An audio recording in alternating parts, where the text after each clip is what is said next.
got this new anime plot. Basically, there's this high school girl, except she's got huge boobs. I mean some serious honkers. A real set of baydonkers. Packing some Doben honkeros. Massive dahunka bankaloos. Big old ton hungara cougars. What happens next? Transfer student shows up with even bigger bunka naga hoogs. Humongous hungalonga nanalahungus. Anyways, we're the Antibodies. Yeah. Hello. Hey. Welcome in, everybody. How's everyone doing today? So it's your boy Matty Spice here, joined by my illustrious co-host Alex. We are talking about an anime with some serious honkers, a real set of badonkers, if you will. Let's not object to Birdy immediately. The second we get into the episode. This isn't the Sekirei podcast. Oh, I wish it was. Although we could send Tristan off with Sekirei episode because he wasn't here for it. So it falls into the. If we do Sekirei again, we have to include Jakey. This is true. Full family reunion. He is a smut appreciator. This could be what the Mashal episode was supposed to be. Yeah, but this week we watched Birdy the Mighty Decode, or Tetsuan Birdy Decode, if you're cultured. But before we talk about that, obviously, that we're live. You're here in the chat over on twitch.tv/DoobieHowitzer every Sunday at around 9 p.m. Central Standard Time, usually. And, if not there, check us out on the podcast app that you're listening to, Blue Sky. I guess I'll start making TikTok clips again if we're funny. If we're funny, I'll make TikTok clips. Over there at the official Antibodies, and send us an email. I haven't mentioned this recently, but we do have an email address, antibodiespodcast@gmail.com.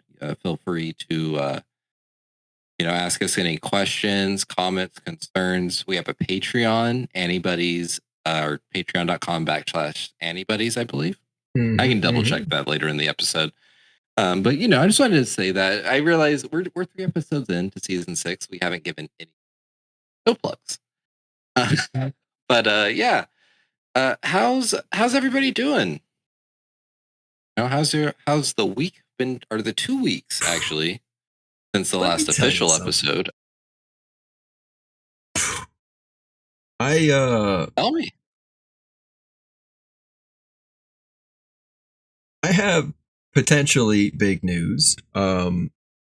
This upcoming week, I will be interviewing with my local town government for a position as the head of their bookkeeping.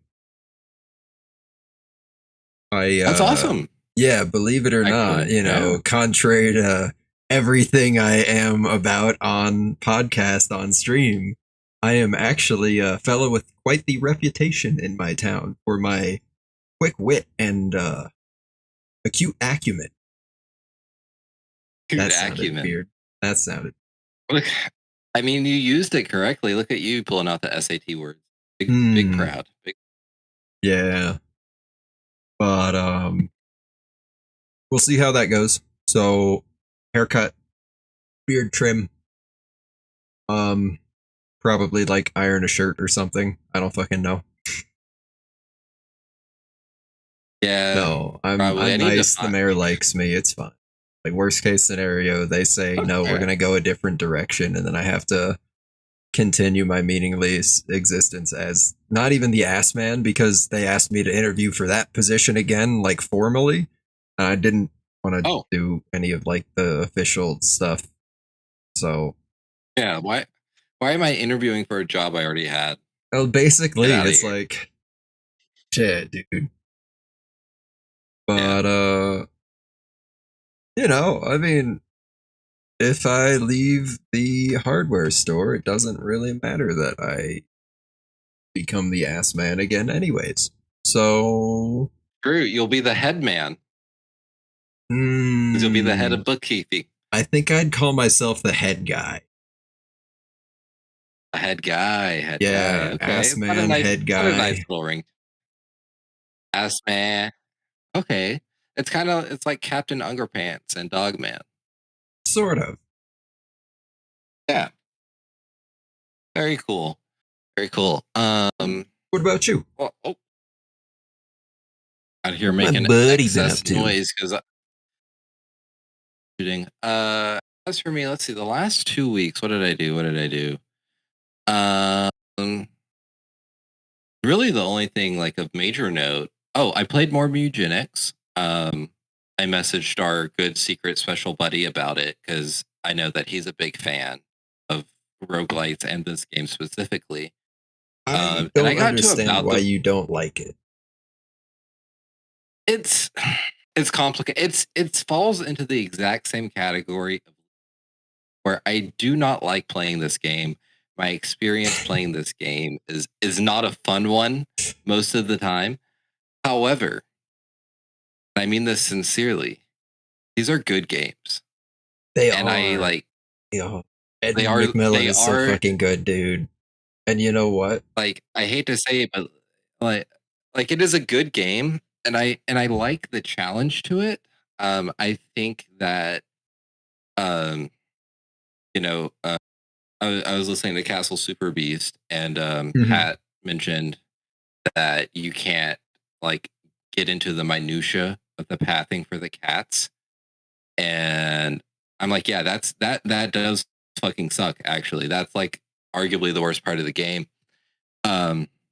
However, based on a couple of things that I've gotten a little bit deeper and started to like really notice with that, I think it's intentional because I think the runs are always supposed to be ass. Like, I think you're actually have 85% ass runs, and then those like 15% of those really good runs is like where the money's at. Because they want you to kill your cats. Like they really do. It's probably a case of like meta progression. The runs at the beginning are going to be very, very sparse as far as like having success goes. And then as you get more resources outside of the runs that you have as like a permanent well to draw on, like cats with better traits that you can breed from, then runs will suddenly become easier. Yeah, absolutely. So absolutely. Along with some of the kind of faithful to like some of the item Isaac, when you get to a certain point, like you beat Mom's heart, or I guess you beat Mom enough times, you unlock Mom's heart, and then you start unlocking different items, and like suddenly it's easier to get the devil deals, and suddenly the devil deals make it easier to go through floors without getting hit, which gets you another devil deal. Snowball starts. I've never played The Binding of Isaac because you're missing out. As been stated on this podcast, I'm not a big fan of roguelikes. Of the like 4 that I've played that I knew that like were roguelikes, I think I like Hades the best. That's just because it like plays it's a game of the year winner, right? Like a quick little like, oh, I just want to do like an action game type of beat.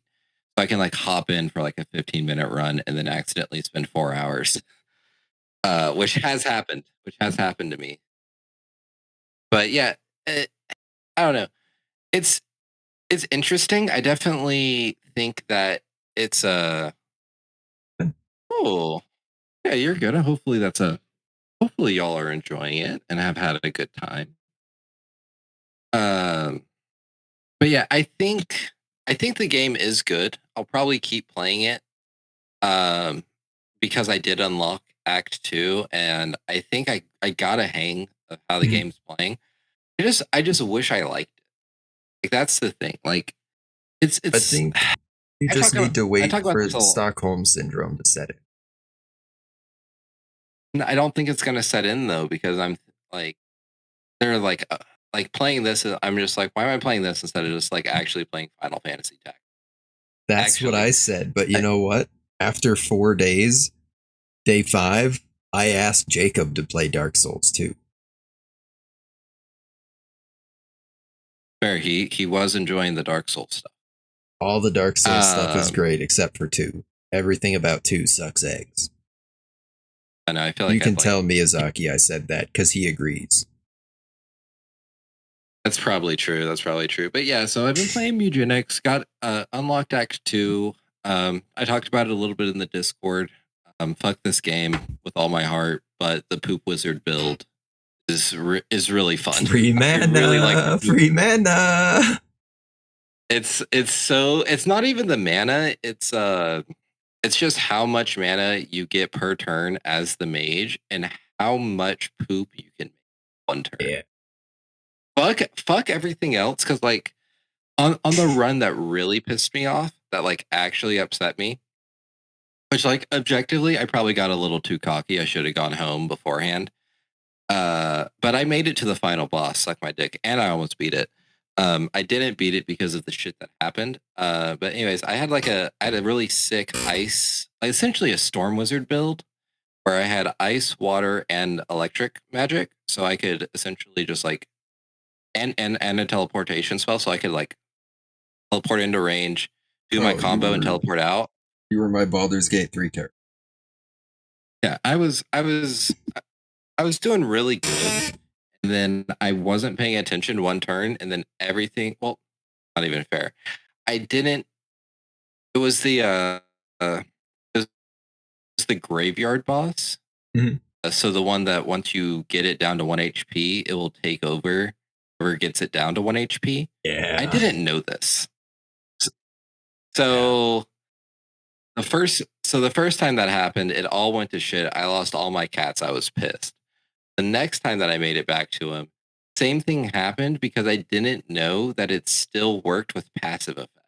So like if the cat that applied like poison or burn or bleed or whatever, if that's the damage that kills it, it still takes it over. I figured it would have been random or like the closest cat to it, but no, it's the one that applied the effect. Yeah. So my ranger that had like 12, like before any buffs, 12 base attack, explosion, poison damage, and the little cross. So like it was a good cat. Yeah. Immediately got taken over. And it was like towards the end of the fight, so he was already low. No, it is. It's a good build. My favorite classes are ranger and mage. I like necromancer. I should have just done the fucking side quest instead of immediately going to the desert. I should have waited till I spawned a water cat. Like I understand how to play the game. I am mildly addicted to the game. I don't like it though. And I hate that. That's essentially what it is. It's the League of Legends of roguelikes for me. 900 hours game, in, you're going to leave a negative review.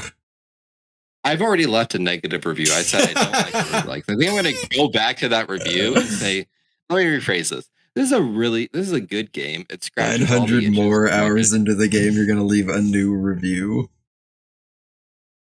Like as a turn-based fan, if you're like tired of waiting for like a turn-based game to pop up and like introduce, which happens, we get turn-based games all year.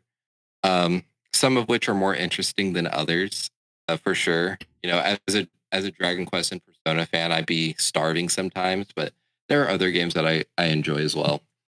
I think this scratches the itch when I'm like, I could go for a good turn-based combat thing. I could hop in for like 2 to 3 hours, which is an appropriate amount for a turn-based run. No. If I'm gonna try any smut game, what's it called? It's Subverse has turn-based combat. What are you talking about? No, I don't care that Subverse has turn-based combat. There's a certain. I have to pull it up on my phone. My fucking Steam computer app isn't working. But yeah, I mean, I think I would like Subverse, but that's not what I would try. What I would try if I'm doing a smutty game is where is it? No.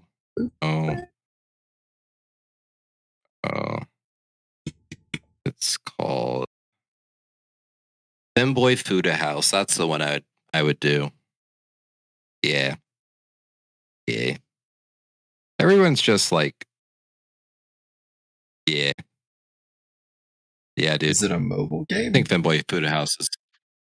No, it's on Steam. I think I sent it to you. Why would they make mobile smut games? Hang on a minute. I mean, they do. That's what Ride the that's what fucking Nikkei public is. train. I mean, that's literally what Nikkei is, though. Is a mobile. They advertise it as the game you play with one hand, like a smut gotcha game.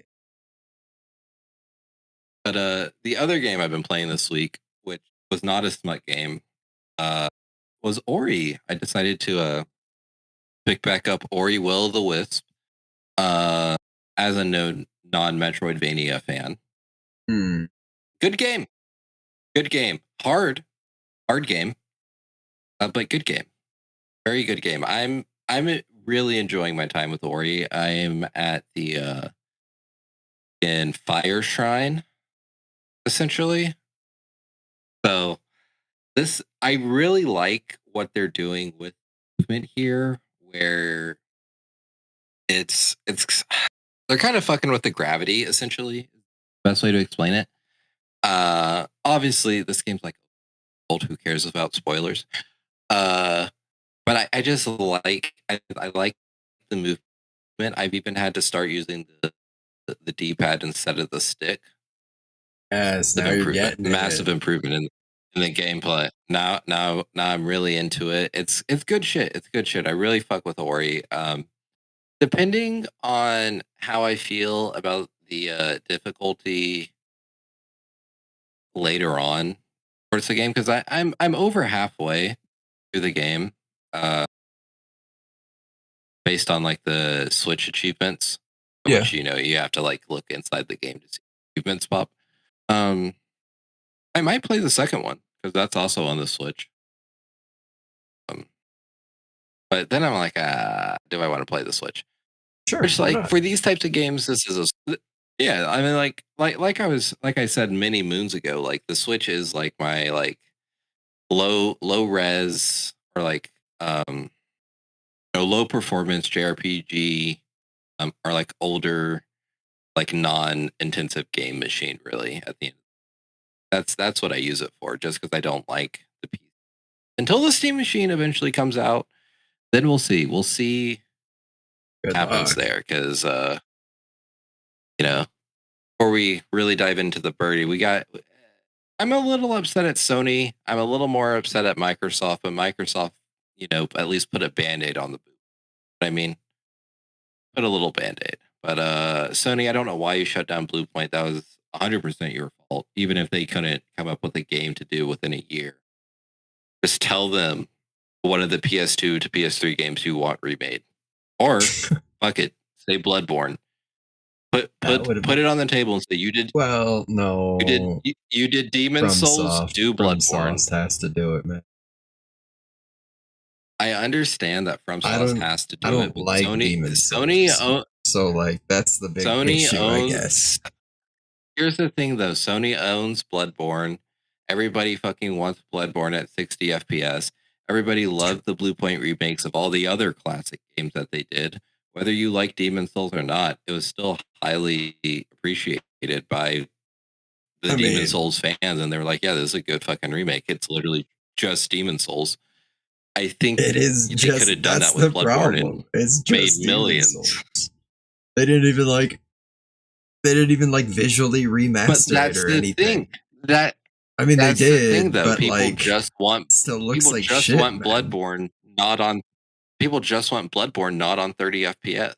That's what they want. That's what the people crave. Put it on so PC. If they would have just given you all if they just would have given you all Bloodborne at 60 FPS or unlocked, and probably with how their business model is going, where a lot of their like more recent like PS5 games are also getting PC tags attached to them because they're gonna launch a PC launcher, because a fucking AI, there's probably not gonna be a PS6 until we're 30 fucking 5, which is fucking insane.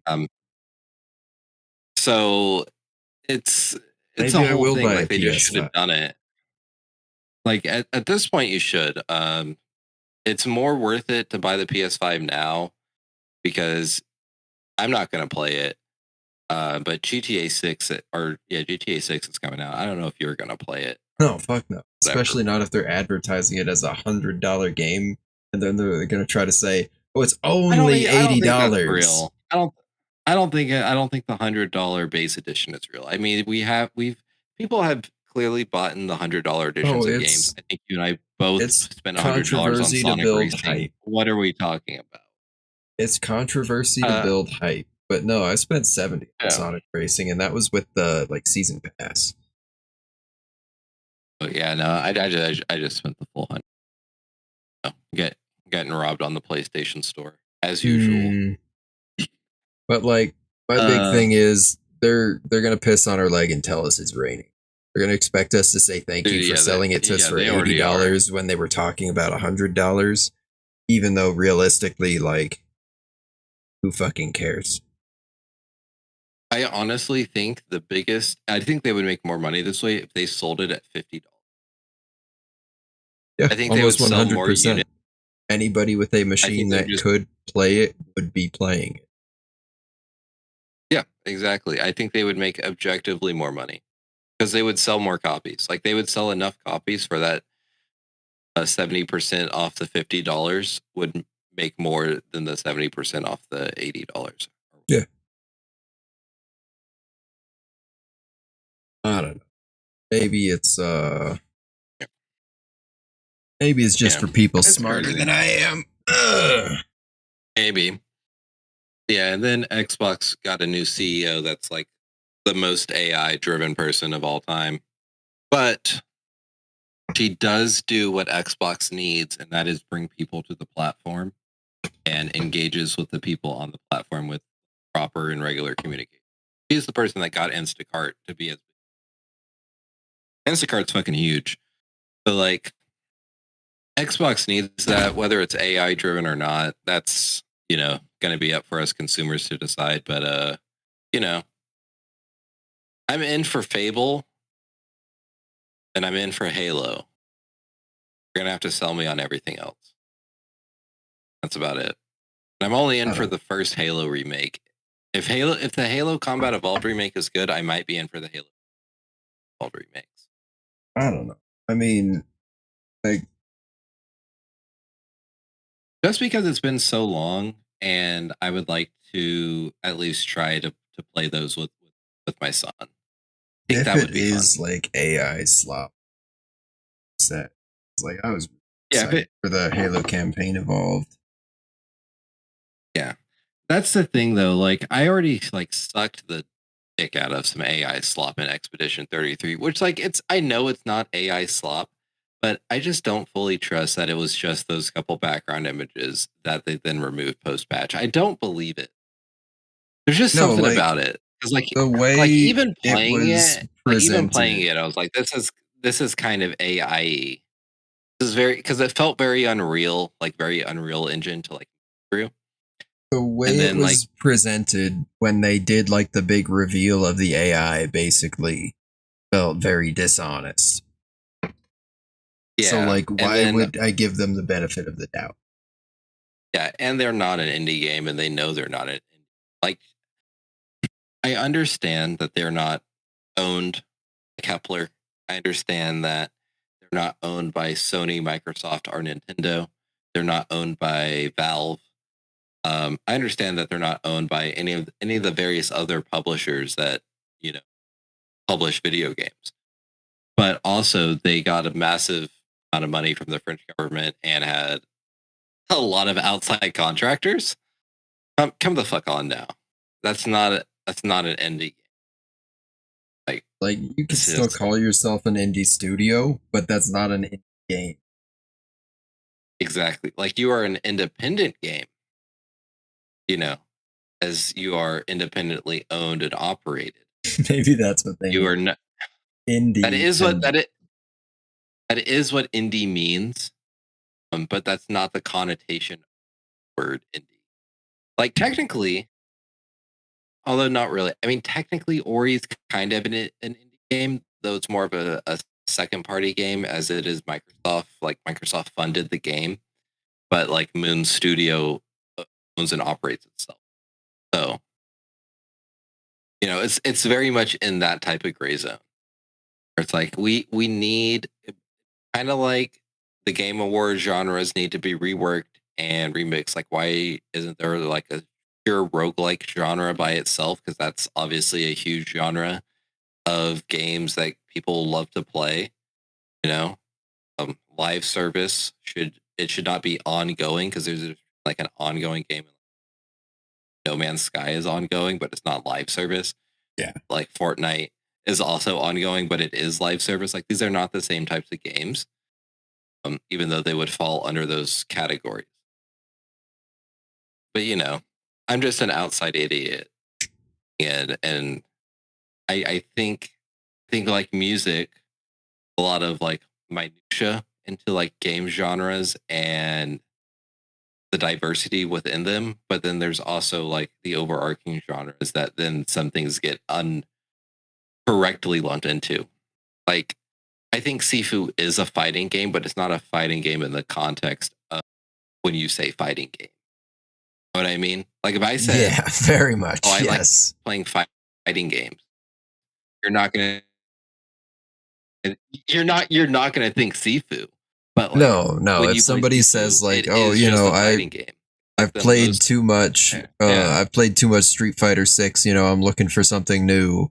I'm not gonna say Sifu. I'm gonna say 2XKO.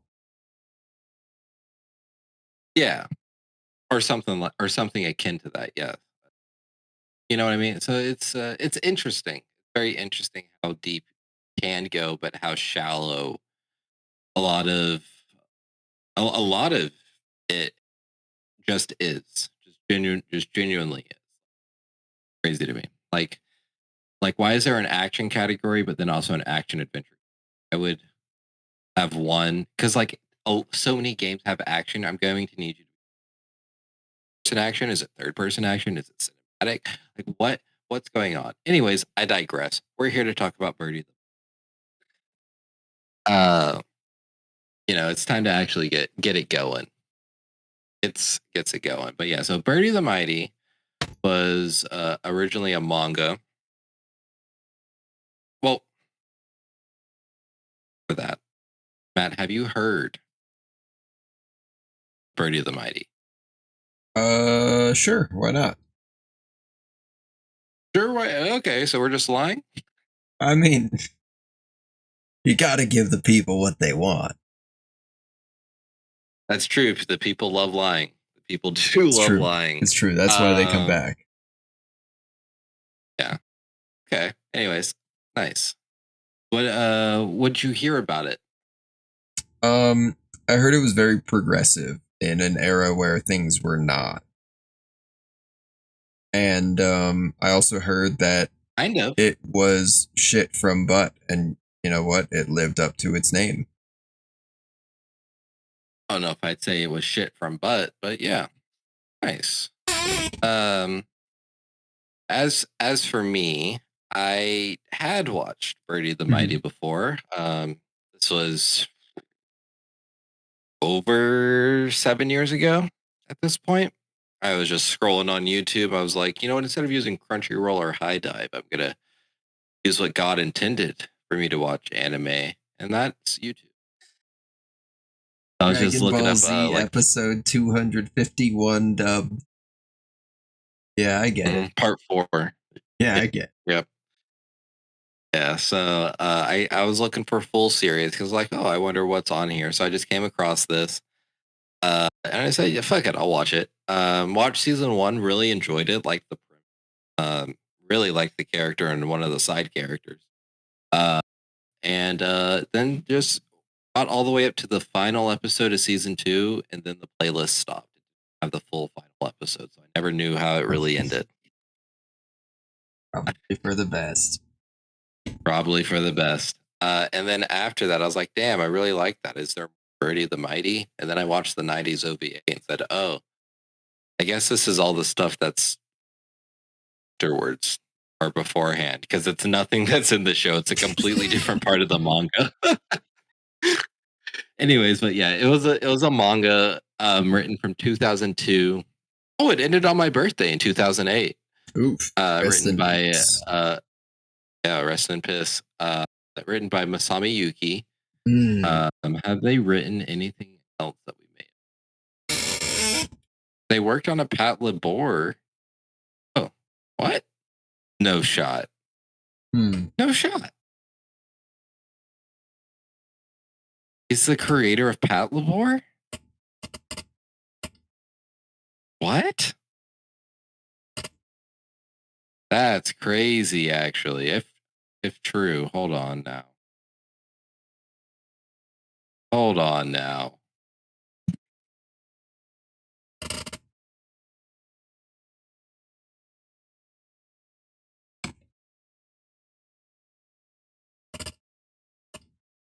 Holy shit, it is. Yeah, okay.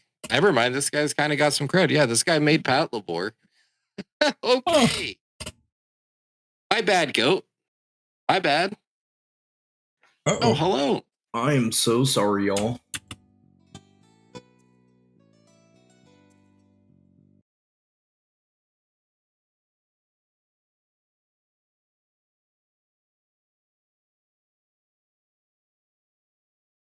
Hold on. I just realized I wasn't recording solo that entire time. Anyways, how was your week? Welcome in. Welcome in. What have you been up to these past 2 weeks? God, just finishing up training at the new job. Working a lot, but I'm also home a bit more often, so I get to spend a little more time with the wifey, which is always a good thing. Mm-hmm. Let's see what else. Been grinding Core Keeper very hard, especially with the new update coming out here in a couple days. So that's exciting. Yay, new content. Yep. Me and a buddy are going to go see Scarlet tomorrow. So that should be interesting. I'll let y'all know how that goes. Yeah, I haven't really been up to a whole lot. Also started the second season of Percy Jackson. It's not bad. It's all right. It's all right. It's all right. Doable.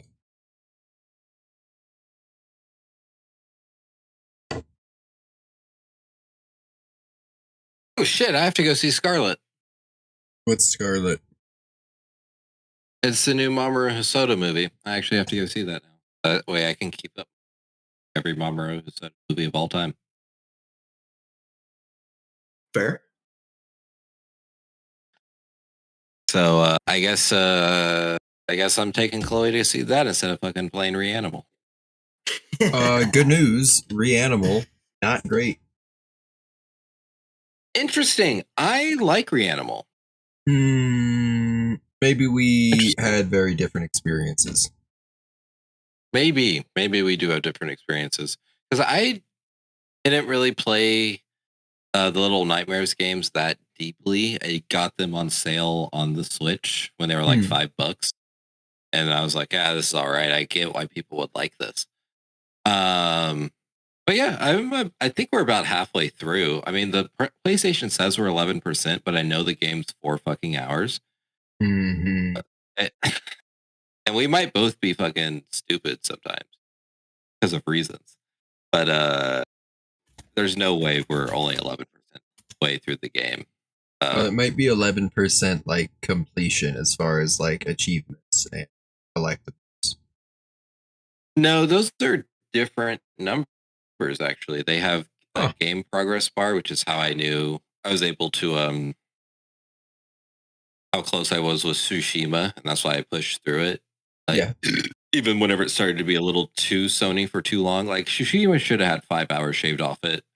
If you want to know why I play the game, great game, fantastic game, a little too long. For Ragnarok should have been sent back to the kitchen. I said what I said. But I do think the game progression number is tracked by trophy percent. So there may be something to that because I was doing a whole bunch of shit in Tsushima and it was at like 58% for the longest time. It like went up by 8% after a certain number of like side missions were completed. But it then would jump up big percentage if I did the story mission. So it went from like 58 to like 75, and I was like, oh, interesting. Well, if I'm at 75% of the game, I might as well beat it then. So it probably is. I do think after we beat this next boss, it'll go from 11 to way up. But yeah, you know what? Tell you what if we do some Patreon exclusive content after I beat Reanimal? Did you beat Reanimal already? No, I played like an hour of it, and then... This is why Steam's fucking awful. I'm just kidding. I mean, why? Okay, I guess I'll ask you now. What don't you like about Reanimal? What didn't you like about it? The ambiance feels hollow, and I don't mean like empty and like barren because like it's supposed to. I mean hollow, like it's got like the skin of a horror movie pulled over, but it's wearing it like a floppy suit. It's not scary or creepy or like even particularly ominous, I guess. It's just one of those things where it's like, okay, here's a hallway. This hallway looks like a jump scare hallway, but there's no like foreboding presence to it. Interesting. So not so much looking for like jump scares or anything, but like interesting. Did you not see the sheep in the cave? Did you get to that part? I think we had just gotten to the second zone after what's his face gets kidnapped by the ice cream truck diddler.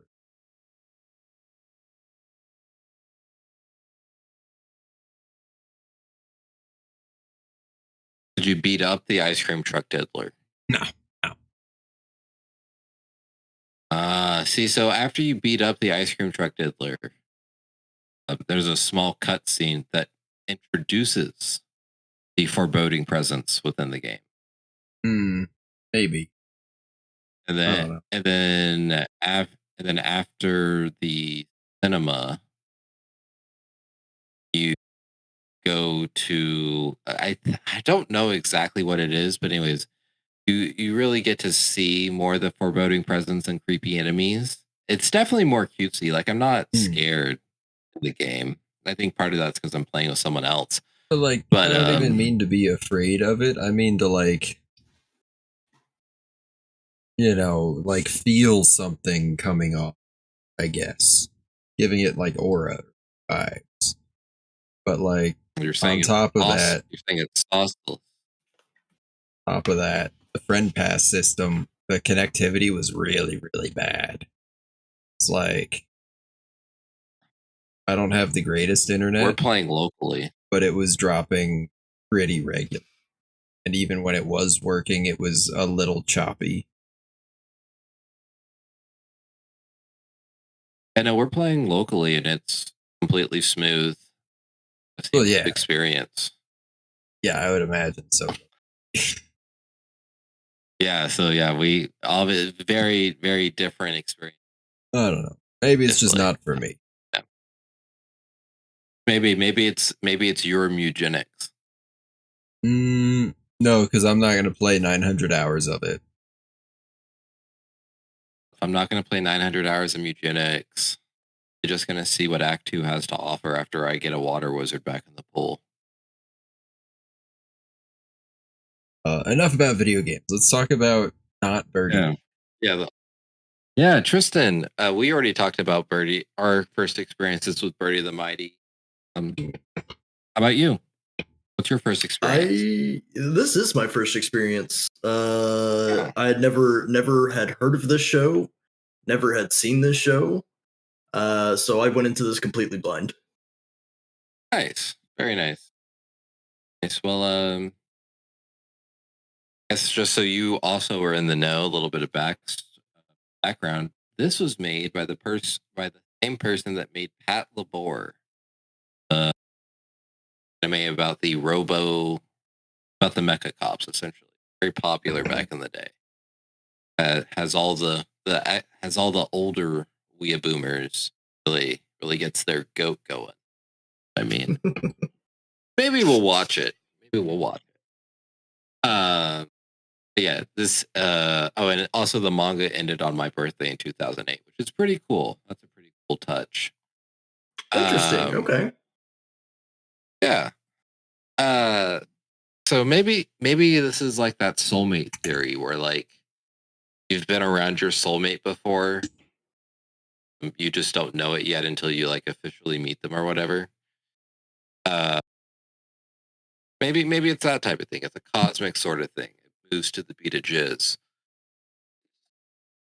Sort of. Anyways, yeah. So, yeah. So, anyways, yeah. Birdy the Mighty is the story about how one high school boy got blown the fuck up by a space cop who was experiencing racism, like a deep-seated racism, all throughout the galaxy, because of some bad eggs doing a terrorism event. And a little bit beforehand, we don't really know why they're experiencing the racism that causes the terrorism event. But this we know they're experiencing that racism. Project 2025 was based off of. Kind of. They hate her because she's white. Pretty much. What? No, because we saw Black Alton. So we know they come in different shades. Are we sure? But yeah. Sounds like propaganda. Sure. Oh, we love propaganda. I've seen Peacemaker season 2. All I'm going to say on that front.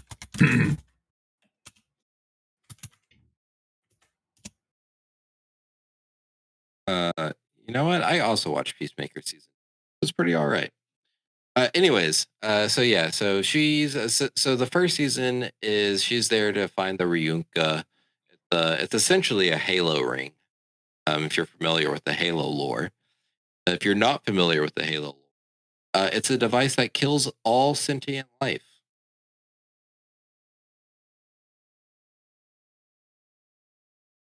If I'm remembering my lore correctly, I'm pretty sure that's what it is. Nerds, correct me if I'm wrong. I thought it just and then blew the up second the planet, season. I don't fucking shit. No, because like no, it kills all life because it was meant to like stop the flood from spreading. Flood, it feeds off sentient life. The flood are so fucking cool, man. I'm so excited. No, they're not. They're disgusting. They're awesome, dude. Halo I was 2 so is the best scared Halo, as a kid. but that doesn't make them. Okay. That's a nice opinion. Did a YouTuber give it to you? No. My deep-seated belief that Halo, body snatching Halo Reach is the base Halo. Halo Reach is the best Halo, bro. What the fuck are you on about? No, it's not. It's Halo. Yes, it is. It is Halo Reach. It's the best. Best one. Chat back me up. I've played all the Halos, I know. I've played all up to 4, and then I didn't play 5 because the Xbox One came out. Why didn't I play Halo 5? Because the Xbox One came out, and I respect myself as a gamer enough to go to Sony. Fake fan. But not to PC. I said, oh, I have to be connected to the internet, and you're going to be listening to me all the time? No, thank you. Nah, they're going to be hearing me jack off, man. Hate to say it. Nah, that ain't for me. So I decided, yeah, I'm going to get a PlayStation when I go to the next console. On a PlayStation, and I've enjoyed it ever since then, to be honest. I've been I get a better experience. I've been spending too much time on Twitch because at work the other day, somebody said something along the lines of like, yeah, why don't we accept tips here? And I said, because if it was a tips-based industry, I'd be out there in the parking lot sucking dudes off. And I realized you can't say that as the dude in charge. I mean, like, you can say that. That is allowed. Probably shouldn't, though. No, I shouldn't say that. No, that's probably pretty frowned upon. But we're doing okay. Unlike Birdy the Mighty. Not doing so okay. Well, yeah, because second season is I didn't know my best friend was a terrorist. You could have known. Actually, my best friend. I guess it's more. I didn't know. I didn't know I befriended a murderer. He literally has terrorism in his blood. Oh, let's not go there. That's not a place. I would like. I don't mean ethnically. I mean specifically in his lineage. Well, he unfortunately received the recessive terrorism. You know what I mean. It's like blue eyes. You see, both parents have to have it for it to link up. Obviously, right? That's how recessive genes work. Yeah, we can get into science here. We all pass. We all have a GED. And then sometimes, if you keep the bloodline pure enough, we all graduated. Yeah, if you keep the bloodline pure long enough, you get really fucked up jawlines,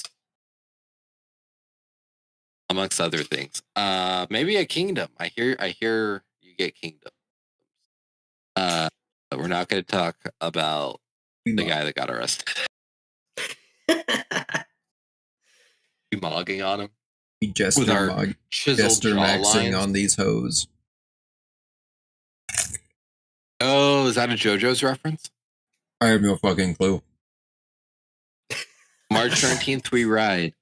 So yeah, what did y'all think about Birdy the Mighty Decode, which is the second anime? The first anime was a 90s OVA. It's pretty okay. If you liked Decode, you'd probably like the OVA, and if you watched Decode, you've probably already watched the OVA. The design is very different, though. I will say this: I prefer the Decode design. They're a lot cleaner, nicer to look at. It's a little rough in the 90s OVA. There's some 90s things are very nice to look at, but this is not one of them. This did not make my tail. It's interesting, and it's no. This maybe my tail wagged. Maybe. Who's to say? But I guess we'll start things off with a little bit of overall thoughts. What y'all think? I know Matt's been outspoken about not liking the show, calling it, and I quote, "poop from butt." I can't say I'm terribly surprised by Matt's opinion on this one. I'm not surprised either. It has all of his favorite things. It has body snatching. It has time travel. Yep. As soon as I saw that part, I was like, "Oh, this is Jover." It does not have a quirky, overly powered, or special side character, you could say. And it's not furry bait. So, like, what's there for him, really? Quirky, overpowered side character. Talking. Who's your favorite character from Akame ga Kill? Big Bro. But he dies. All right, there we go. He's not overpowered. Yeah, but he was, in fact, overpowered. Dies. Well, that's because of the dumb rules of Akame ga Kill that break at the end with Akame. And he was definitely a little quirky. You would consider him. He'd be one of those quirked up white boys. You know what I mean? He liked his hair. Yeah. Hey, we could watch Akame ga Kill in June. It would fit. Although then it also fits into the bad trope. Maybe we don't watch Akame ga Kill ever again. Fuck that show. Yeah, we just changed the rating to a 9 out of 10 for the podcast and never have to question it. No. How about that? How about the only way to change it to a 9 is you put it on the list and come and face your opinions like a grown adult? What if I put it on the list and I'm absent for the episode? That's essentially what happened. The first time. I didn't put it on the list.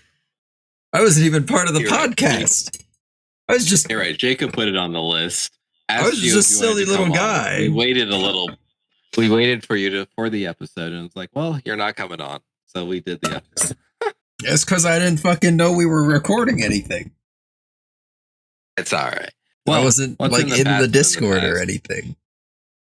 I was just a silly little guy. That's true. We didn't have the full set schedule back then for the Akame Ga Kill episode. No, we were faking gay, but now we're grown up, blossomed, and still gay. Pretty much, yeah. We're thriving now in the gayness. Yeah. So what exactly was it? Was it your favorite things being involved that made it poop from butt, or was there like other things that you hated? It was not just my my least favorite things being involved, but also how they were trying so fucking hard to make me care about this girl from their class who was basically not present for any of the anime. And they were very clear about the fact that she was not involved in any of this because it was not her doing. She was being fucking walked around like a skin suit. Oh, you know, the main character's girl that he was in love with, that he thought was in love with him, wasn't actually in love with him because it wasn't actually her. It was just a corpse being puppeted around by a fucking little space fucking virus. It's called the Ryunka. Please get it correct. That's the real name. It's fucking space mold. He just got the Sokka experience, bro. And then that's all he said, "Wait, let me lap up your space mold."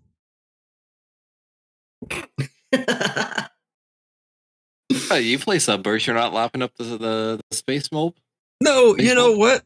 I think because I play Subverse, I have enough self-control not to lap up the space mold from anybody that offers it to me. Fair, but if you play Femboy Fuda House, so that self-control goes out the window. You know what I'm saying? If I play Femboy Fuda House, I'm not sitting down for a week. Oof. Tell me about it.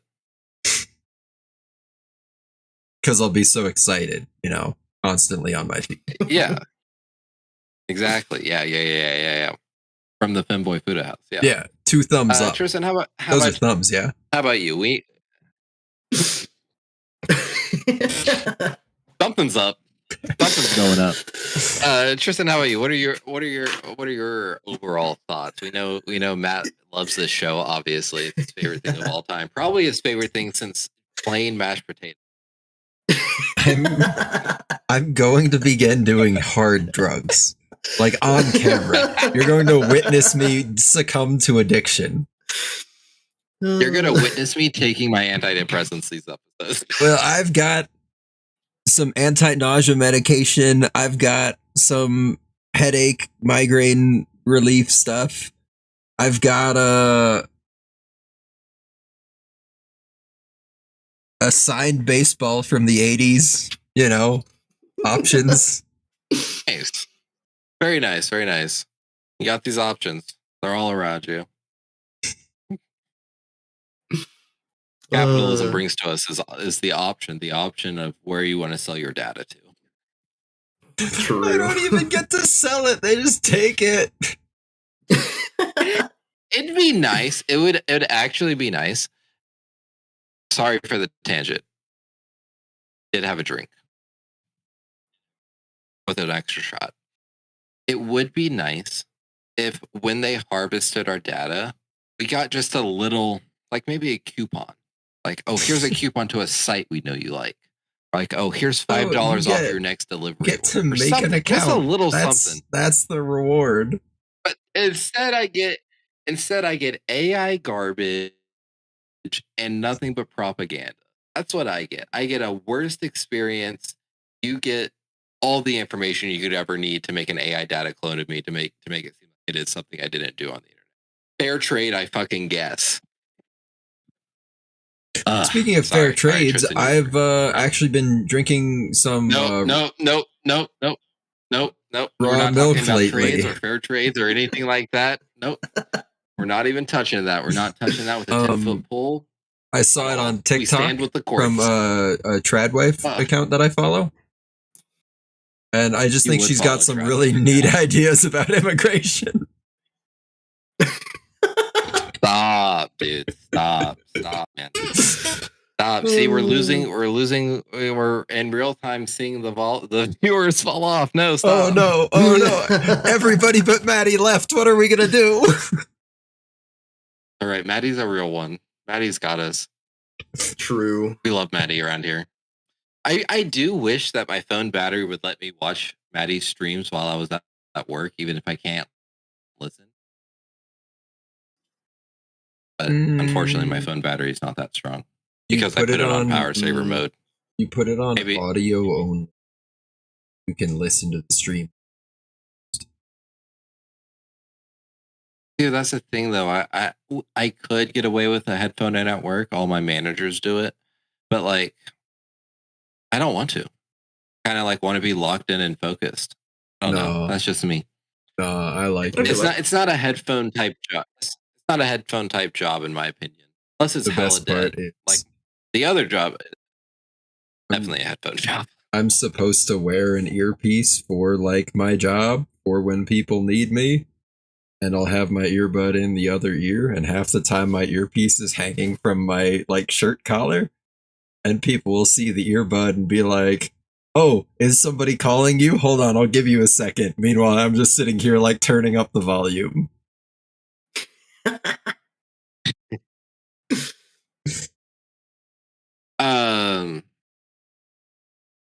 Yeah, we still haven't gotten Tristan slots. It was okay. Like it was okay. It was okay. It was very, very middle of the ground. Yeah. I didn't really know what to expect going into it, and that first episode was kind of hype, and it was kind of like, yo, okay. And then it didn't really quickly dies off. Yeah, it didn't really stick the landing. I was offended. Yeah. Oh, I know Matt was offended. Offended, you say? I will offend you later this season if you want. I can actually offend you.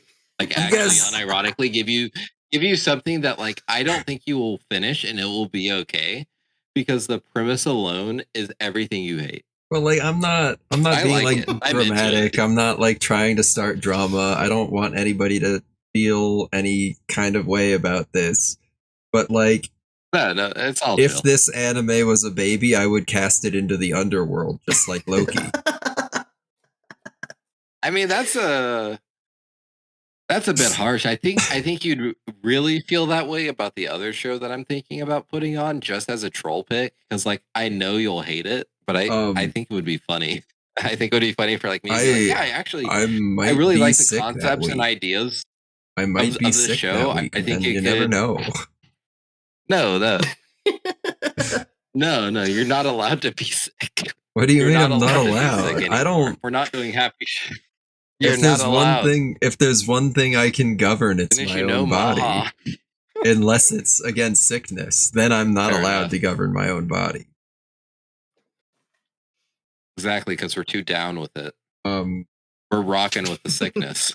That being said, if you want, we could go like work out in a sweat lodge. Like 6 feet.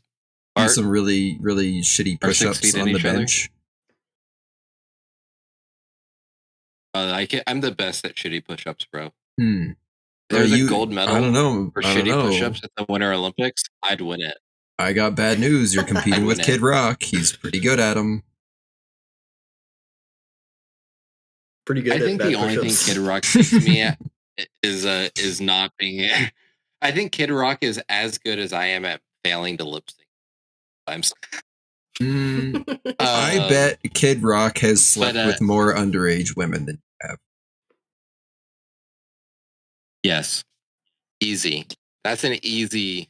He can take that trophy all day. He can run that around the block.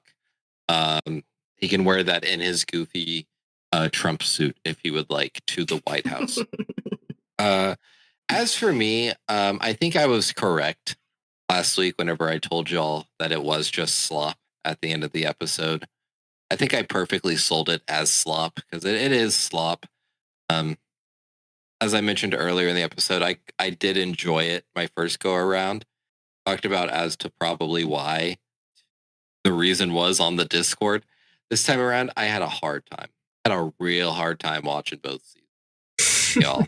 But I still like.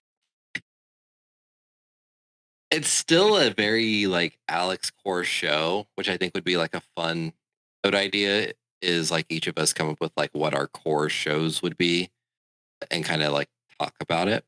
Just to switch up the formula a little. It's okay. I understand we all don't like talking about ourselves and exposing ourselves. I understand that. But I think it would be a nice maybe throwing that out in the ether. If you've got this far in the episode, comment if you think that's a good idea. I think you've already seen my core shows. I think we do. I think we've seen core shows of everybody of like enough to make like a 9x9. Like, oh, this is like a Alex core. This is a Matt core. This is a Tristan core show. But I do think we've been doing this podcast for almost 6 years. So if we are getting new listeners, it would be nice to let them know where we stand on things. Not because I wasn't able to talk to y'all about episode analytics, but this season's kind of popping off low-key, which is nice. Thank y'all for listening. But yeah, I still like it. I still liked it. Like I still know that like if I cared, I would have liked it, but I didn't care this time. But I liked what I saw. I guess I liked it visually, and I was about to say it had a very good aesthetic to it. Like the character designs and everything were actually really good. It's just everything else fell flat. So it's like the Ryuka fell flat. The terrorist group that was hiding fell flat. The backstory even fell flat somehow. The high school friend group fell flat. Like everything except season 1 opening and both endings fell flat. Oh, sorry, I said that wrong. Season 1 is both openings and the season 1 ending fell flat. That's the correct order. That's the correct one. I think it's a big product of its time in the sense that, like, okay, with the 90s anime, we got some absolute bangers that started kicking off the whole anime trend. And then in the like early 2000s when this came out, that's when we actually started getting like you said, the slop getting kind of churned out just for quick profit. And so there were things in this that could have been successful. Though. But that's the thing, is it looks like it took a lot of concepts from like other shows. Yeah. Because they were good.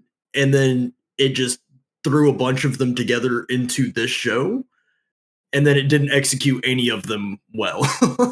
But I mean, we get that a lot in today's climate with the oversaturation of the market. So it's like, I get it. Sometimes you see you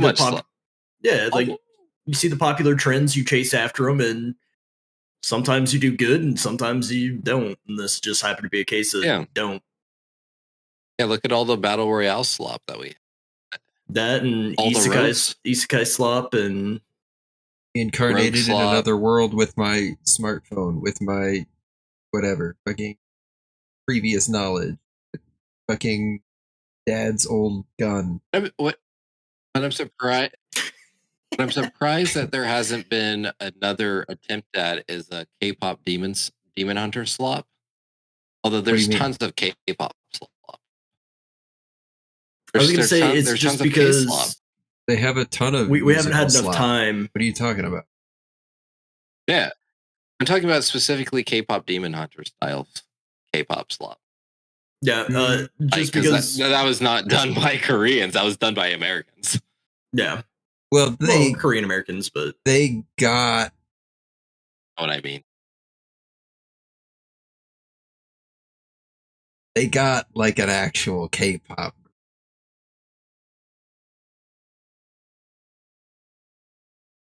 But yeah, fair enough. Whatever. I'm just surprised there's not another animated K-pop movie after the year and a half since K-pop Demon Hunters came out. True. I guess it has been a year. I guess it has been a year and a half. Because when we flash back to our childhood, K-pop groups are expensive. Imagine the red box, right? So imagine the red box Kung Fu Panda 2 just came out, right? Kung Fu Panda 2 just came out. What's in the red box? It's What crazy year that we're was this? using Redbox as an example, and we're not talking like Blockbuster or Hollywood Video, because let's be real, we are that old. We are that old. Is We are Kung that Fu old. Panda 2 that old? Kung Fu Panda 2 is that old. But no, I'm talking Redbox because Redbox is where the knockoff slop would go to, right? So Kung Fu Panda 2 is in the theaters, right? Kung Fu Panda 2 is in the theaters right now. What's that Redbox? Taekwondo Tiger. What the fuck is Taekwondo Tiger? Fucking, you're just making things up. Fucking Jiu-Jitsu Jaguar. I'm giving examples of Alex. Of the at least of slop that was at least use a real movie like Chop Kick Panda. Thank you. You know what I'm talking about, though. You get the message. You get the idea of what I'm saying. 2011 was a hell of a year. They're being lazy with the animation slop nowadays. Is all I'm saying. I guess there's no fucking money in it because everything's on streaming services now. But I'm saying I'm surprised there's not like a K-pop Devil Lovers. Actually, hold on there. Probably. Fucking K-pop Demon Hunters. Fucking we'll do K-pop Vampire Slayer. Where's that? We already had Abraham Lincoln Vampire Slayer. Honestly, Vampire Hunter? The K-pop Vampire Slayers is so great because think about the demographic that would enjoy that and how they already enjoy K-pop and Twilight, and if you just smash the two together, instant success. Bro, so true. I'm just saying. I was just off the dome, really. 2011 was a hell of a year for movies. Oh my god. Yeah, there were good movies, but I'm just saying, like, when the good movies were out in theaters, Redbox has the knockoff slot version of that exact same movie. Everybody gets the same experience. People are going to talk about, like, Water for Elephants, but, like, I'm sitting here looking at, like, Your Highness with fucking Danny McBride. Goon with fucking Sean William Scott. Oh, that's a good one. Actually, I really liked Goon. So, since we're on the topic of bad knockoffs, did anybody else's family be like, oh, you like this movie? I'll buy you the VHS. But then instead of buying the actual movie, they would buy like the shitty sequel that was like a straight to VHS release. So then it was like, oh, a couple cool. Of times, yeah. I really wanted to watch this movie, but now I get this lesser subpar version. Let me tell you about my experience with Darksiders 2. I played Dark Souls 1. I like Dark Souls 1. At some point or another, I got a PS3. And I said, oh, you know what? I should play Dark Souls 2. Because my only experience prior to that was playing like a really shitty like PC cobbled together version of it that did not run like well at all. And didn't make it particularly far into it. I got Darksiders 2. And you know what? It was much better than Dark Souls 2. But my mom didn't know the difference. Interesting. She's just happy I to be like there. Yeah, I like it. Yeah, I mean Darksiders 2 isn't a bad game. It's definitely a 7 out of 10 game. As the entire Darksiders franchise is like 7 to like 6.5 out of 10. I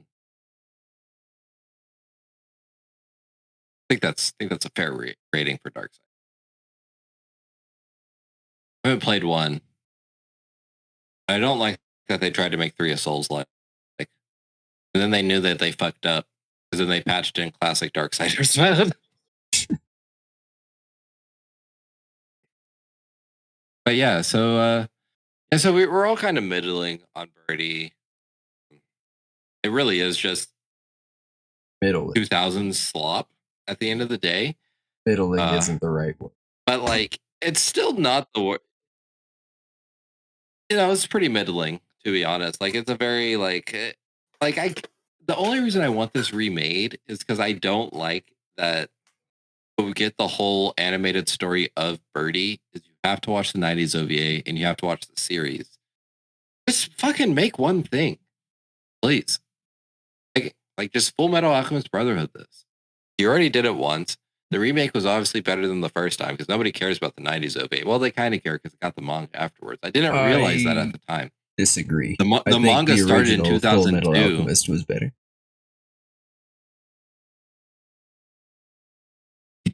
I don't even know that it can be a real take. Actually, it is. I don't think so. Like I'm not even a Full Metal Alchemist Brotherhood fan. We know this. We have documented evidence of this. We did an episode on it, and I feel like I illuminated things for everybody. Yeah, I think we all agreed that Mother was kind of a shit villain at the end of the day. He wasn't fleshed out at all. He was kind of just a dwarf in a flask. And then the next day, we killed the entire Royal Kingdom and started to make fucking Philosopher's Stones. You know, the best part of the whole show was Scar. To be honest, was Scar and fucking learning that they have alchemists on the other side of the world that's more tied to like feng shui and shit instead of the fucking classic symbols. And then the allusions to actual classic alchemy all throughout the show is also a nice little touch. But the author cared enough to do her actual research into it. Shut the fuck up, Google. Sorry about that. Sorry, that was aggro. That was too aggro. My phone started to make noise for some reason. I don't know why. I apologize. I didn't want y'all to. I didn't want y'all to see me like that. Y'all didn't need to know that side of me. I apologize. That will never happen again. That's not me. Viewers, this is a person that plays League. You should expect more of these outbursts. I mean, this is a person that plays League. They do. Although I think I'm pretty done with League until when I'll relapse when patch 2.26.05 is out because that's when the update for Demacia Rising comes out. And I've done literally everything. I beat chapter 4. The only thing I have left to do is upgrade my last 2 towns that you get to level 3. Other than that, I'm done. I got nothing else to do, and I'm not having fun playing the game right now. Hey, the ARAM Mayhems has been pretty fun. I've been having a good time with that. You should get brushed up on fun. Hitman. Co-op mode's coming out soon. I've never played Hitman. Perfect time. You refused to play Savage Planet. I didn't even know y'all were playing Savage Planet. I would have got. No, it's too late now. What do you mean? Too late. I'll go play myself. I'll fucking go play Mugenics for 900 hours and hate everything. Yeah, let's go. Yes. Mugenics for 900 hours. Hate every second of it. Unlock every achievement and be like, yeah, this game's fucking ass. I played 900 hours. I never once had fun, but I think this is a good game. Sounds. I think this is a good game. I would not recommend. I would not recommend it if you talking to people about Counter-Strike. I love Counter-Strike. Yeah, I mean, like, no, you shouldn't play it. No, that's me with God of War Ragnarok. I think God of War Ragnarok, objectively on many levels, is a good game. Should have been redone from the ground up. Actually, should have been a completely different game. Like what's there is serviceable, and like improves upon the 2018. It does not. It does not actually improve upon what made 2018 good game. 2018 good game. I wish Birdy the Mighty was a good anime. Me too. Talk about some characters. Let's talk about some characters. I guess we got Are there even any that we liked? We got Tsutomu. That's the guy whose body got blown up, and then he's the one that licked up the space mold. Yeah, he's pretty not great, man. Yeah, he's kind of just a wet blanket of a guy, and I did like that he talked no jutsu both final bad guys. I mean, he did in fact hit them with the talk no jutsu. Yeah. Why did? Yeah. Powerful. why did the fucking thing even want his body? Fresh meat, and he was sharing a body with an Alton.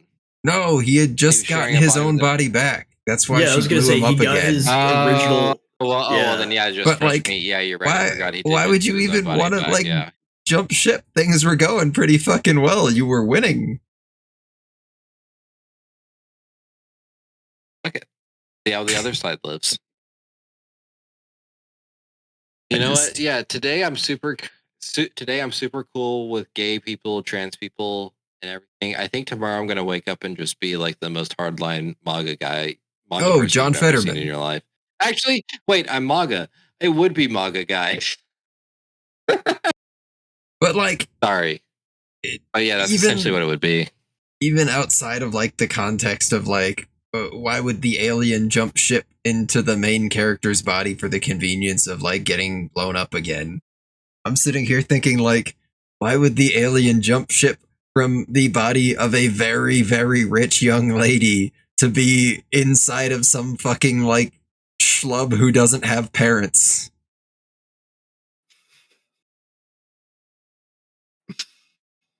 Well, you said she's an old lady. No, she's not. It was his classmate. She's just rich. Yeah. No, you're making good points. I don't fucking know, man. Because we want him to go back to sharing a body with Birdy because they with doing things. They put it in the viewer's perspective because they're also wet blankets. Yeah. Probably why. Like, that's honestly probably why. Like, and I understand that's not a good story reason or anything, but that's why. That's why harem protagonists. So like it fits. That's it's a story at least. It is a story. I wrote a story once when I was in middle school. They said you have to write a short story, and I said, okay, I'm going to write a short story about Batman and his sidekick Sparrow. And you know what? They basically just committed hate crimes against criminals. Nice. I wrote a completely false story on the standardized test in elementary school. The prompt was like, tell us a story about like your hero. And I wrote like this long detailed story about how my dad dove in front of a bullet for me in Waffle House. And I would never forget him. And guess what? I did so well on all the standardized tests that year, I was able to go to Australia on an academic type of, like an ultimate scam type of thing. Ultimate scam. Shit was gas, though. Shit was gas. It was a good story, dude. I was even crying while writing it up. You guys say I'm the liar. Actually did this. I want to go to Australia on company money. No, we had to fund half of it because, you know, this is America. I want a 50% off coupon to Australia. Yeah, it was pretty cool. Wait, what if you only get funding for half of it, but then instead you just get a one-way ticket and that covers all of it? I'd be so down to go back to Australia, actually. That's like one of the few English-speaking nations I would actually like to visit. I don't really want to go to England. I hear getting housing is fucking nice. I mean, that's just living in the world in the 21st century. Like, actually. All of us are struggling because of the actions of like 45 people, unironically. Let that sink in. 35 people have ruined 8 billion people's lives. For the most part. I apologize. Those numbers don't add up. We've all contributed. The other 44, you know, they're right bastards, but I apologize. I'm contrite. Matt's in the fort. Oh, I see what you're saying. I thought you were talking about how we all contributed to the problem. No. Me and my extremely exorbitantly wealthy compatriots. Sorry, Tristan. I know. I'm sorry. We were just having fun. I'm sorry. Look, I understand that we're an anime/comedy podcast. But sometimes we accidentally say the real things, make us sound a little. Wait, why are you off, apologizing to Tristan? You could say. Because Tristan, I gotta sit here and bite my tongue. I gotta sit here and bite my tongue so I don't just hijack this entire thing. Yeah, like Tristan's ready to go fucking full RFK Jr. on us. Like, and we're not that platform. Like, catch us offline, catch us in the DMs. We'll definitely like talk about it. But like, there's just so many things that are so obvious and they're so don't catch me in hidden, the DMs. But not. It's so crazy. I wish the plot of Birdy was as intricate as the real life lore as to how we got to this exact situation we're in. It would be amazing. It would be like Common Side Effects. Oh yeah, like Common Side Effects. I wish was just one season, but I'm excited for season 2. I wish the real world was as simple and fanciful as the story in Birdy the Mighty. So there. It is a nice simple story, you know. No, I didn't say nice. But yeah, I guess. I did. I said it, and I'm the host of this episode, so it stands.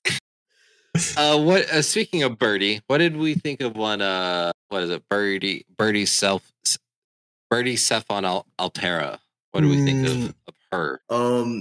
Typical cop, man. Goes around, kills people. They're Judge Judy and Executioner. You know, Judge Judy and Executioner. That's true. That's true. Her and Judge Judy have a couple of things in common. This is true. So seeing a space alien go around acting like American police, it didn't tickle the imagination as it should have. So the cops do be wildin'. Especially telling that when she got put on trial for the crime, she wasn't actually punished for it, even though it was very clearly established she did that shit. No, it was not for a good reason. I just killed that guy because I made a mistake. And then that guy comes in and he's like, well, it's okay, officer, because I'll get better. So it's okay. I forgive you. Okay. If the glove doesn't fit, you must have quit. My body blowing up.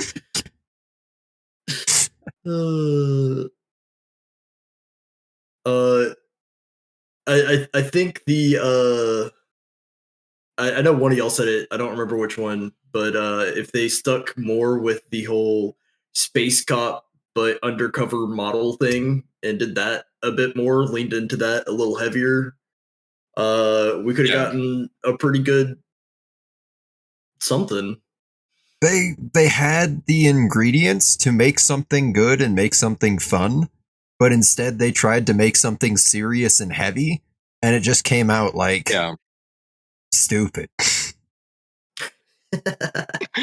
Fucking this podcast. That's why we need to stop talking about politics. We have the ingredients to make something cute and fun, and then we try to get heavy, and then we just look stupid. I don't even think we look stupid. I just think. So, anyways, let me tell you who you should vote for in the midterms. I think one of us, me, gets a little too aggressive when it comes to. I agree. Because I'm going to be just as aggressive going forwards. I'm going to match your energy. I feel so vehemently about these things because of many reasons in my life, and I can't. And it's been a decade of this bullshit. It's been 50 years of this bullshit. I've been cognizant and caring about it for almost 2 decades at this point, and I am just really tired. Yeah, but guess what? Train don't stop, baby. It just keeps going. Ivermectin really works. That's why it's fun to go up and look at conspiracies from 10, 20 years ago and then realize, oh, they were real all along. A lot of them are, yeah. Then you look at the conspiracies from like 10 or 20 minutes ago, and they're out here talking about shit like There's some strange man stalking my neighborhood. Here, I included his picture. He's been here every week for the last month. And then it's just a fucking picture of the mailman. Yeah, man, he's just doing his job. But it's not even like an actual picture because they took the picture, ran it through ChatGPT or Grok, and said, "Make this guy look scary." and then it's just it just puts an eye patch on him. It's just the SpongeBob episode of him underneath the light bulb. They even changed the background for it to be the bikini bottom. And then Patrick's voice. He's just standing there, menacingly. What a good episode, actually. Hey, that's what this could have been. Some of that old SpongeBob be bangers. Birdy could have been fucking the hall monitor. Could have and should have, but she wasn't, and she didn't. So instead, we're here. We're here with our slop. Fucking dude, there actually is no other show worth fucking talking about. I guess there's not really. But like, we're gonna sit here and be like, oh, let's talk about Naruto, and then it's just Matt being like, this guy has time travel powers, and he was fucking lame and gay. Actually, I would not call him gay. You're right. He was explicitly heterosexual. You're correct about this. He was lame and straight. You're correct. I'm sorry. I'm sorry to get his sexuality wrong. I like that you did the voice though. That was pretty accurate. Thank you. Like, I mean, that's all there is. Tuto wasn't in there for as long as we would have liked, because if Tuto was in there, it would have been cool. But of course, we must kill our queer-coded characters. I will say the bit at the very beginning where he goes and brings a jockstrap to whatever main character was, that was actually a really funny bit. I was really looking forward to seeing more of him, only for him to get killed off like that same episode. Eviscerated, man. Wow. Yeah. Why couldn't he get to share a body with someone? Maybe he could have shared a body with Capella. The pod was busy rebuilding a body already. Yeah, but who I remember being more active in season 1. Don't remember what the fuck she did or why she was important, but she did end up working at the hotel. I did like the bit where she ended up getting arrested at the end, and the owner who would send Birdy out on the modeling jobs was like, "Yeah, I fucking narked on you." I told him where you're at. Don't you worry. Thanks for all the help, by the way. I'll come visit you in jail, and when you get out, you can still work here. I'll forgive you. I'll forgive you. Like, damn. I didn't know she was snitching like that, though. It makes sense. I'm sure there was a nice reward in it for it. So you gotta make the money. That was probably that was probably my favorite part of the show, to be honest. If you shit in the sink at exactly 4:20 a.m. and yell Yamogus 69 times, a shadowy figured called Mom will come to beat you up, and you will wake up in a place called the orphanage. I like the follower. I had to come in and ruin it again. Yeah, even me taking notes for the show was like almost non-existent. Like it was just kind of like once every couple episodes I might have had something to write down, but even then looking back on them, I'm like, Season 2 got closer when they introduced that like terrorist cell at the beginning and then said, oh, they're going to hide themselves among the human population. I figured we were going to get a little bit of not even like a bad guy of the week situation, but like a mini arc situation where like, oh, we got to hunt down this guy. This is what he's known for. This is what he does. And then you see the effects of the bad guy doing his bad guy shit. And it's like, oh, well, then obviously we got to stop him. And then they stop him. But no, instead it was, we got to go find this guy. His corpse. Like, oh, who's making the corpses? Surely it's not my best friend, who always seems to be conveniently missing when these murders are happening. Oh, it's my best friend. Maybe I can stop him. I don't think I can stop him. Blame guy I'm sharing a body with. Can you stop this guy? Oh, he died anyway because of his time travel powers. How convenient. Thank God. How convenient. Thank God for us, really. I don't think I had it in me to take care of my best friend that was murdering people in front of my. Thank God for those time travel powers. They killed that guy. It was a real Charlotte situation. God, I fucking hate Charlotte, but I like Birdy. What's wrong with me? Maybe we watch Charlotte. Maybe we torture all of us. I don't think I will. I also don't think I will. Once was enough. Once was enough with Charlotte. Not worth the go back. Yeah. I guess that brings us to scores. I guess let's rip any final thoughts. We all kind of hate it. Yeah. My final thought is more Talking of about a sentencing. Oh, you're going to be judge, jury, and executioner. Well, I'm going to. Nope, can't say that. What can we say now? You're more free to talk in Saudi Arabia than you are in America, allegedly. I can say less about Israel lie to me. than Charlie Kirk. Dude, I saw somebody with a Live Like Charlie hat today. I didn't even know they made those. And does that mean she's also going to take Russian money to make a subpar multi-million-dollar media empire that will then be ran by her widow?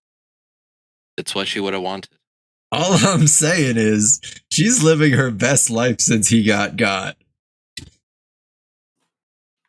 She might be the one that did it. She might be the one that did that shit. I was about to say, when you sign off on the Illuminati sacrifice deals, they normally work out pretty well for you.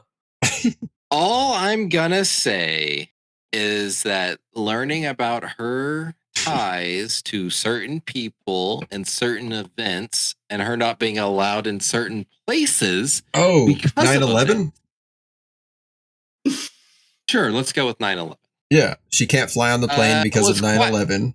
Yeah, was quite illuminating, to be honest. And then seeing evidence of her directly lying about her not doing certain things. But in fact, she was recorded doing certain things. It's also quite illuminating. It's almost like when that one guy said, "I don't drink alcohol." And then there were all these pictures of him drinking alcohol. I fell for that one before. Someone asked, "Are you high?" And I said, "No, of course not." Someone once asked me, "Are you high?" And I said, "How are you doing?"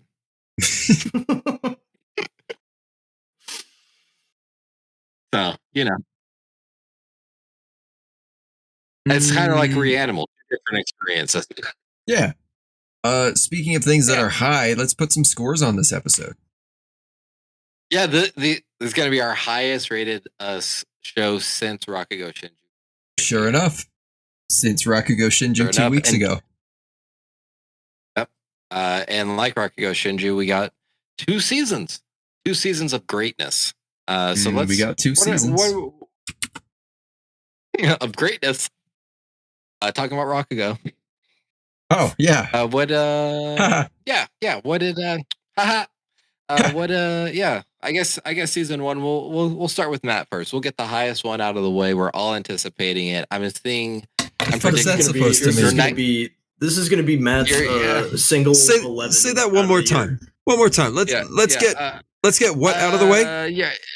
What were you saying about Matt? I give Matt's next line is I give Birdy the mighty 9 time travel leaps out of 10. You're not doing the telepathic blob voice. Right. Sorry, I didn't hit my full young Joseph Joestar on that one. No. It's more of a like nasally warble. Matt's next line is gonna be. You gotta hold your vowels. I give. There you go. Tristan, this sounds familiar, right? God, we need to play that game again. That was so much fun. 9 body snatches out of 10, please. Honestly, guilty as fuck is fun. Really gross that you referred to them as body snatches. I usually just refer to them as, private parts. Oh, I'm not talking about the no square. Sorry. Anyways. Doing that voice really activated my sinus. Yeah. Yeah. No, sometimes you feel it like your fucking eyeballs, man. Oh. God damn. But no, I'm gonna give season 1 of Birdy the Mighty Decode 3 body swaps out of 10. Yeah. Yeah, I see that. I see that from Matt, yeah. What do you got, Tristan? It's pretty not good. I'm gonna give this at least 5 mentions of the Ryunka out of 10. At least. Nice. I'm gonna give this 6 Shion Arita modeling shoots out of 10. Which I was right, dude. I was right when I said I'm expecting a 5 last week because this gets a 5. I mean, it's a 4.6 that runs up to a 5. Ambitious. What do we got? What do we got for season 2? It is mildly better. I'm gonna give season 2 4 space immigrants that were horribly, brutally murdered by, I guess, another space immigrant. What the fuck? He wasn't even a cop. He was just a time traveling asshole. Yep. Yep. He was just a time traveling asshole. Yeah. Funded by the CIA. He was one of their failed experiments. Actually, ironically, he got loose from the black site. Homeboy looked right. like a. He's like the monkeys that escaped in the fucking Virginia mountains. The ones with COVID and also hepatitis. Yeah. I'm gonna give this one 5 less mentions of the Ryuka this season. Thank goodness. They did only mention her at the. Hey, you guys remember the Ryunka? Yeah, that's old news. It was literally yesterday. So, check out this corpse I found, guys. Actually, it's not a corpse. It's this cool data chip. Anyways, yeah. As for me, I'm actually thinking about it. I'm gonna have to just give this 5 times Shion Arita called out of her modeling shoots. One more write up and she's out of a job. Pretty much, which gives us the same score as a 5. Oh boy. So, Birdy the Mighty the Decode is actually the most. I think with it being a 5, I think that makes it the most anime of all time. No. Yeah, that's pretty. It's pretty run of the mill. Sure, that's a good score. Sure, why not? I mean, it's not. Let me look at our list. Hold on.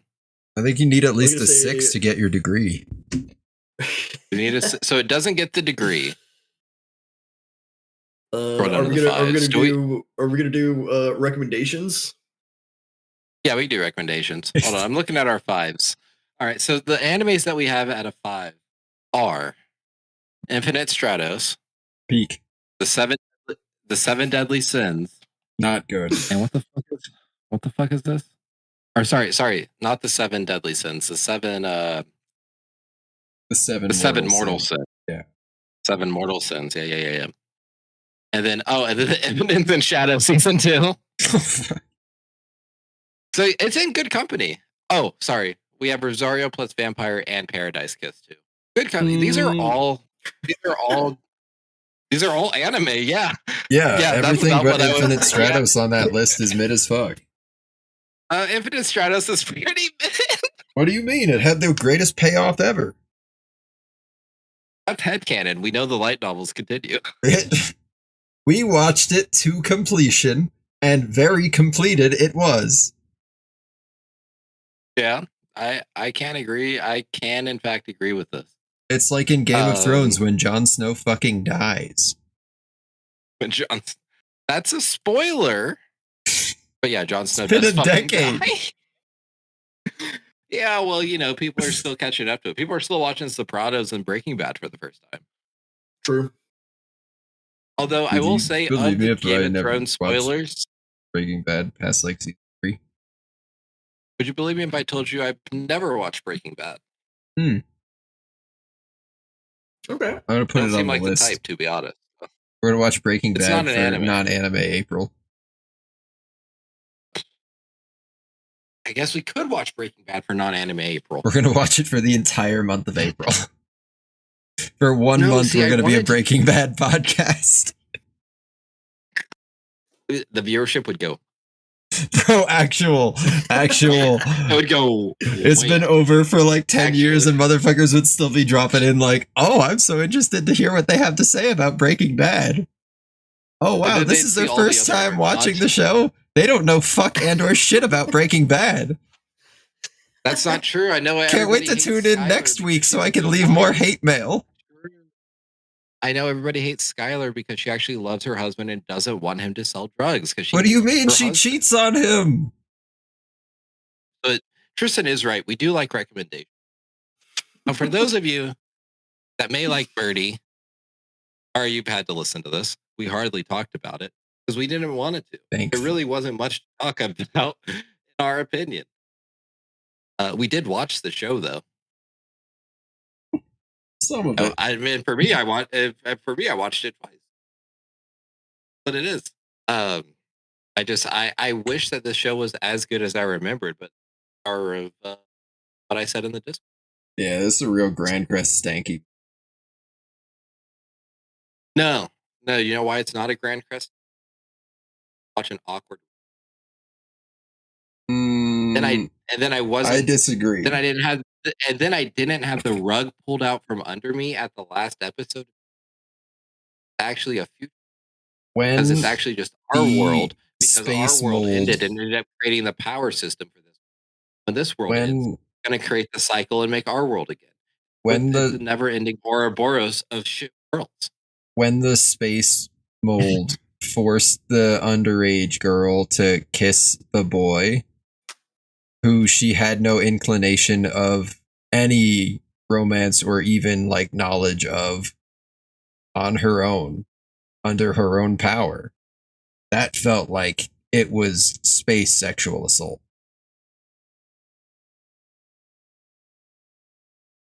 Yeah, was ACSAM. That's the new term. But but you know what it wasn't, Matt? Watching the person saved on the hill, possible animation. Wasn't that? I mean, it was the same. That not though. I mean, no, and then actually having to sit there and watch the act. You're right, because in Grand Crest Sankey, on the guy's face. In Grand Crest Sankey, she at least consented to it, albeit begrudgingly. It wasn't even really consent. It was begrudging. It was begrudging. That's P. Diddy level. It was that's what great. That is. She got diddied. What do you call this? She literally got drugged and puppeted around. like was not mentally present for any of this. Yeah, it wasn't her as the Ryuka. It was me. It was whatever was in my system, Chief.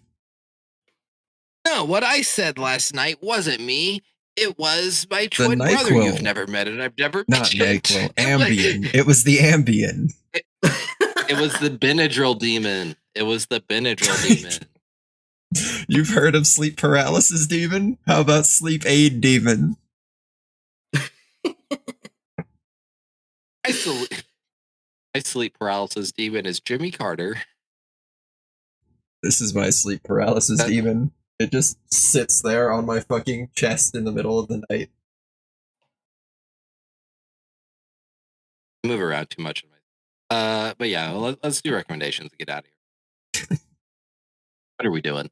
What are we doing, guys? Easy rec. If you like Birdy the Mighty, you probably don't have very good taste. And at that point, I would recommend something that's equally bad, like Beaufry. Whoa, that's a crazy statement. Okay. I don't understand why you just walked up to Tristan and I and just slapped us. You just Well- you slapped me twice, and then you slapped Tristan once for the hell of it. What the Well, fuck? I was I refining feel my like I'm hitting technique the on crossfire you. here. I was refining my technique on Alex. Tristan, you got the perfected slap. Oh, okay, Like okay. this, I can't prove it. This feels racially. It is. Tristan got the perfected slap because, quite frankly, I wanted it to hurt because he's white. Oh, okay. So it was a little bit of the reverse racism that doesn't. No, I see, it's I not see. reverse. I'm very directly Yeah, one-way it's racist just against white people. Ah, I see. I can understand why. That's I actually can see where you're coming from. This on is that me doing whiteface. one. Yo, did y'all watch the Top Model documentary? The what? No. Anyways, it's 3 hours of nothing really, except for the fact that it did in fact film what would be considered a rape nowadays. Personally, I don't know. I wasn't there. I would agree that it, out of consciousness would be a rape. Although everything seemed kosher up until. Well, But I up bring this until up the raping, because everything was fine. Things really took a turn Well, for I the mean- worse when the raping started. obviously. Dear no, diary. In the clips that they showed, it showed that like everybody was like, I mean, like even ish and things like that. Again, I wasn't there. I didn't experience it. I'm not saying she's a liar. I agree with her that would, and I do feel bad that was. I do feel bad about. I just don't know if the mid 2000s would call it. But I mean, one of those things. Those exist. True. Mid 2000s exist. In 2000s existed, and they were cringe as fuck. Anyways, I only brought this up because I forgot that America's Next Top Model did too. I forgot about this. I forgot that happened. They also televised them doing blackface. Damn. Was it like tasteful Yeah. or? Yeah. I mean, it was tasteful blackface, but it's. I don't know if that really helps though. Like you have to ask No. due diligence, but I don't know if that makes it better.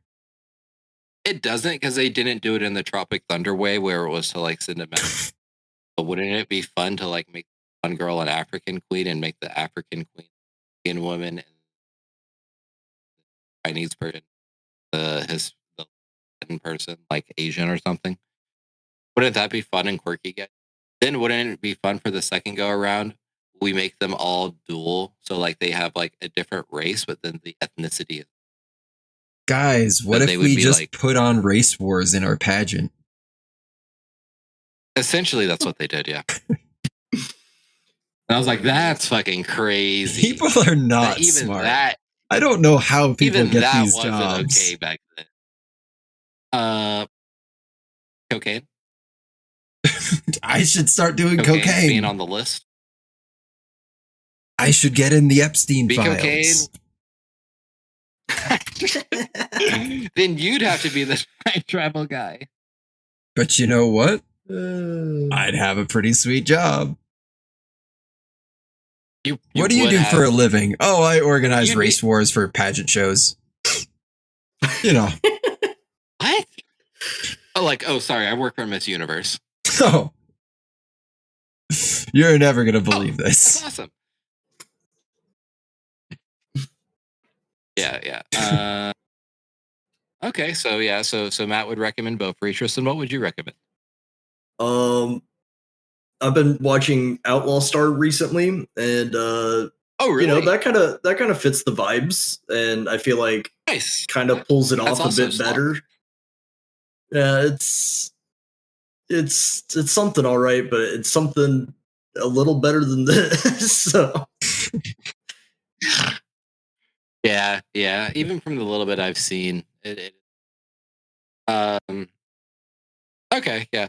As for me, something that I haven't finished but I've seen some of is Annoying to Your Other Self. I have the Blu-ray for that. Maybe I'll pop it in. Anyways, it's exactly the same. It's just more mid-2000s slop with a nice aesthetic. That's all it is. It's just more slop. I would recommend you slop for your slop. I am in my era of calling everything that I don't think is a 10 out of 10 slop, and that's what it's going to be from now on. So I'm sorry. We're in the slop cast now. Dragon Quest 11 reimagined, a game I really like. That's just slop. That's just JRPG slop at the end of the day. That's all it is. You know what isn't slop? Dragon Quest 3 HD remake. That's a fucking video game. That's a great game right there. Everybody should play Dragon Quest out of 10. And if you like that, you should play Dragon Quest 1 and 2 HD remake. They're almost slop, but they're pretty good. So I'm not going to call them. Ori is also a good game. That's not slop. Wait, so what are you recommending to fans of Birdy the Mighty? Birdy the Mighty, I'd recommend Knowing. Okay. It's just more mid-2000s. Bring that one around full circle. It's more mid-2000s. Yeah, bringing in a mid-2000s time travel, different world line slop. Not recommending Steins Gate because Steins Gate is not slop. Or No, really. Depends who you ask. Well, you don't have an opinion because you haven't watched it. Yes, I have. Yeah? Yeah. What's the main character's name? Stein. And he gapes all over the place. I should have seen that one coming. I really should have seen that one coming, actually. To be fair, I walked into that one. I walked right into that one head first. But no, that is wrong. Oh, sorry, I must have watched some kind of a porn parody. No, you watched the Netflix. You watched the Redbox slot version. I watched the Punch Kick Panda version. Yep, that's what you watched. But what will we be watching next week, Matt? Is finally your episode. Tristan, did you recommend a show? Oh, Tristan, yeah. What would you recommend, Tristan? I said wait. No, he did. He said. Oh yeah, he did. Okay. Yeah, that's fine. Yeah, good. Matt's off punishment. Matt gets to host a real episode. Season 6 finally gets good. Because Matt fucking embarrassed me at the end of season 5 by fucking having half of his list be shows that aren't even out yet, and I put one of them to start the season. What do you mean? I think we did great. It's not finished, and I said this on the episode and didn't cut it out. Yeah, but like my list is fucking fire for this season, so it all works out perfectly.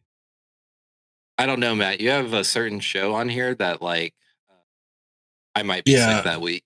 Yeah, I'm having some misgivings about that show too. I don't know. We might not do Beyblade X. That's like the one show I was really excited for. Other than that, I see a lot of slop. Let's see. We got. It's gonna be pretty fun. We got. Don't read the whole list. We got Amazon slop. Next week, we as a podcast are all going to bring ourselves back together.